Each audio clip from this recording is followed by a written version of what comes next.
रामचन्द्राय जनकराजजामनोहराय मामकाभीष्टदाय महितमङ्गलम् रामचन्द्राय जनकराजजामनोहराय मामकाभीष्टदाय महितमङ्गलम्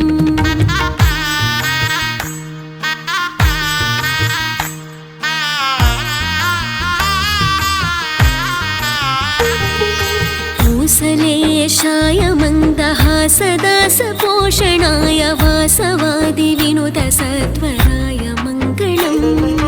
चारुकुङ्कुमोपेतचन्दनानि चर्चिताय हारकटकशोभिताय भूरि मङ्गलम् कौसलेशाय मन्दहासदासपोषणाय वासवादिविनुतसत्वराय मङ्गलम् चारुकुङ्कुमोपेतचन्दनानि चर्चिताय हारकटकशोभिताय भूरि मङ्गलम्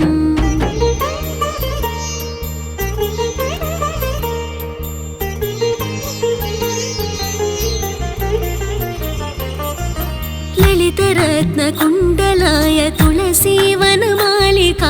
जलजसदृशदेहाय चारुमङ्गलम् देवकी सुपुत्राय देवदेवोत्तमाय भावज गुरुवराय भव्यमङ्गलम् ललितरत्नकुण्डलाय तुलसीवनमालिकाय जलजसदृशदेहाय चारुमङ्गलम्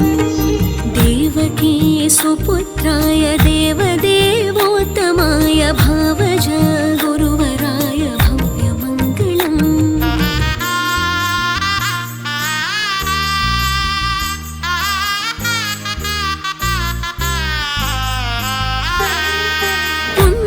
पुण्डरीकाक्षाय पूर्णचन्द्रवदनाय खण्डजावाहनाय अतुलमङ्गलम्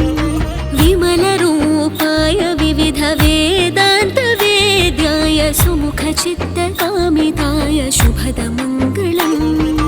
पुण्डरीकाक्षाय पूर्णचन्द्रवदनाय खण्डजावाहनाय अतुलमङ्गलम् विमलरूपाय विविधवेदान्तवेद्याय सुमुखचित्तकामिताय शुभदमङ्गलम्